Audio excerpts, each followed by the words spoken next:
We understand that everyone's having difficulties. Our goal, even pre-pandemic, was never to evict someone.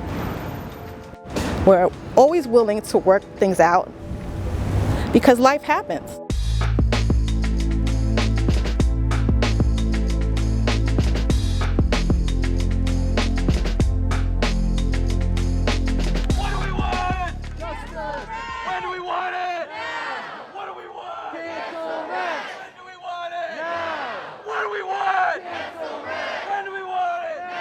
A month before COVID-19 put New York City on pause, a study from the Institute for Children, Poverty, and Homelessness identified Brownsville as the fourth most severely rent-burdened neighborhood in New York City, which means close to 2 in 5 households spends 50% or more of their income on rent. Brownsville's rental vacancy rate is 4%. And pre-pandemic, 8.5 in every 1,000 of the neighborhood's households entered the shelter system.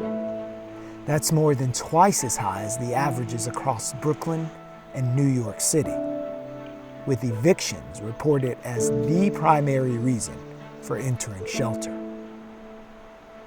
As of October 1st, the state's eviction moratorium is over, meaning the clock is unstopped for all pre-pandemic eviction proceedings. We have a tenant pre-pandemic that hasn't paid me since February of 2019. And I recently saw her in a newly acquired luxury vehicle. I can't kick her out. I would like to, because she's occupying a home that someone who appreciates it more can be living in. Even with the worst tenant, when you get to that point where you're at their door, your heart always sinks because you know you're affecting someone's life. It's their home, but I'm also running a business, and I'm responsible to the other residents in the building. So a lot of times it's not, and it's usually not just because they're not paying rent. There's usually behavioral problems with the tenants and or their children.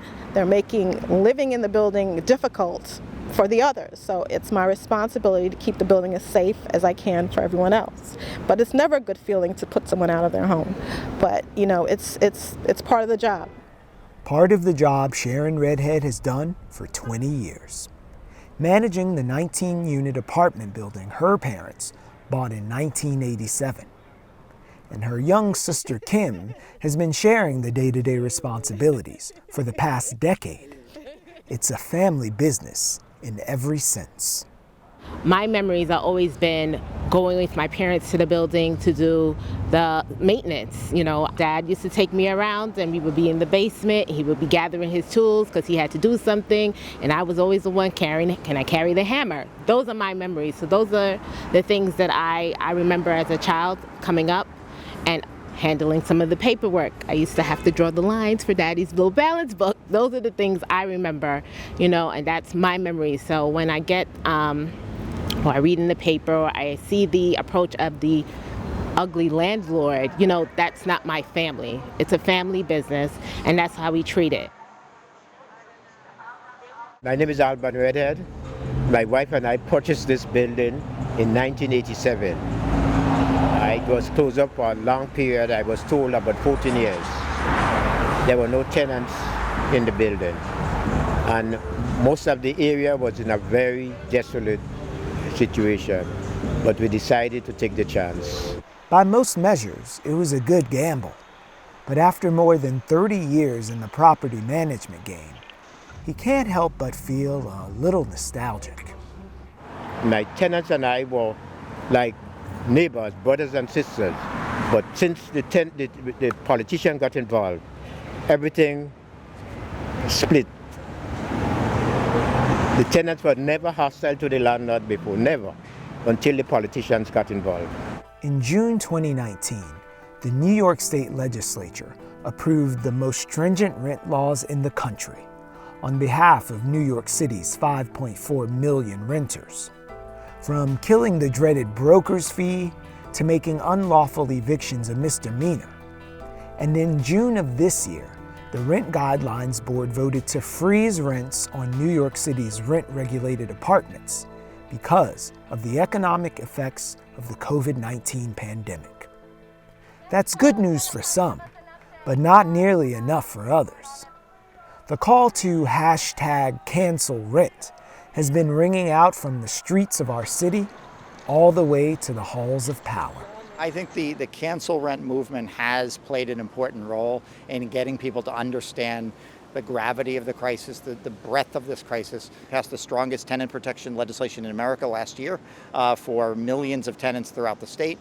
But we still have a lot of work to do. And the issue now is to ensure that we prevent anyone from losing their home in the short term by making sure people are not evicted, and then figure out how to cover the cost of the rent.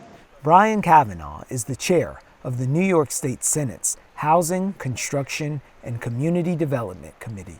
And it's critical that we make sure that this crisis does not become an eviction crisis. No landlord has a right now to push anybody out of their homes. We know that tenants, when they get eviction notices, they're legitimately concerned.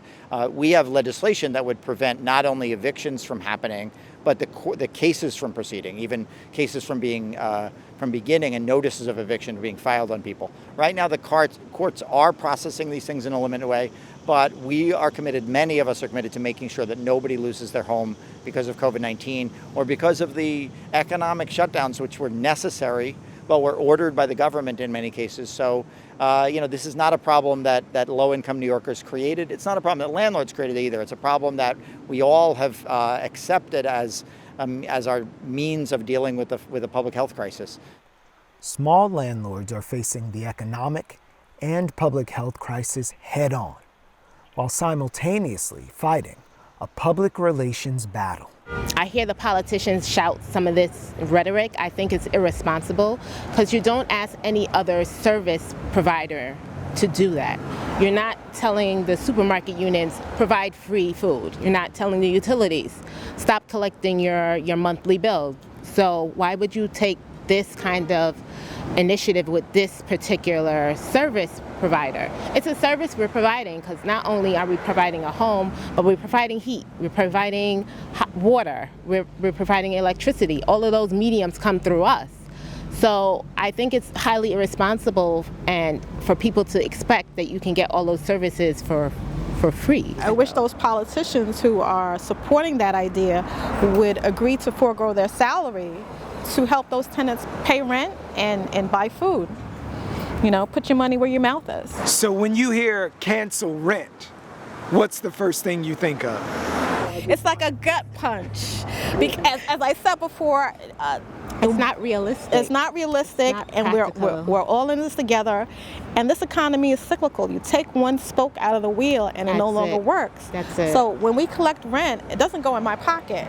I have to pay the super, I have to pay the plumber, the electrician, I pay the water bill, the gas bill, the light bill. Heating season is a couple days away. Yes. And then big hunk goes to the city for taxes.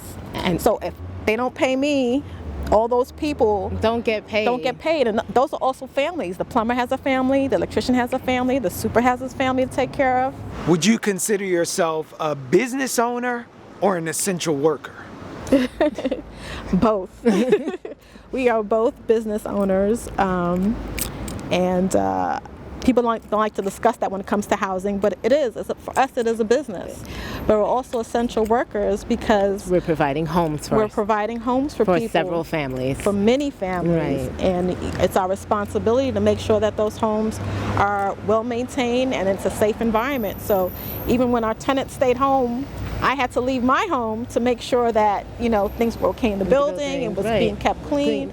And they do it while collecting an average rent of about $900 a month in an area where an affordable housing lottery for a one-bedroom apartment for an individual making 50% of the area median income of $33,000 a year rents for $862 a month and draws thousands of applicants. How many millions of renters in New York? They're not all in a building owned by these conglomerates. On this block alone, there are multi-family houses that, are same situation as us. First generation, second, sometimes third generation, and they're renters in them. So they have to value that because without us, these relationships are gone. And affordable housing is gone. And affordable housing is gone. Forget what the mayor says. Affordable housing comes from us. Like you said, our rents are under 9. Right, and That is affordable housing in this What community the and the city new developments are It's not. are double what our tenants are Exactly. paying. So Double. So affordable housing comes from small property owners all across the city. The impulse to draw the line between landlords and tenants is understandable, but it's a truly interdependent relationship, one that calls for more than angry demands from either side, and deserves the respect of uncompromising action from government leaders before, during, and long after the pandemic.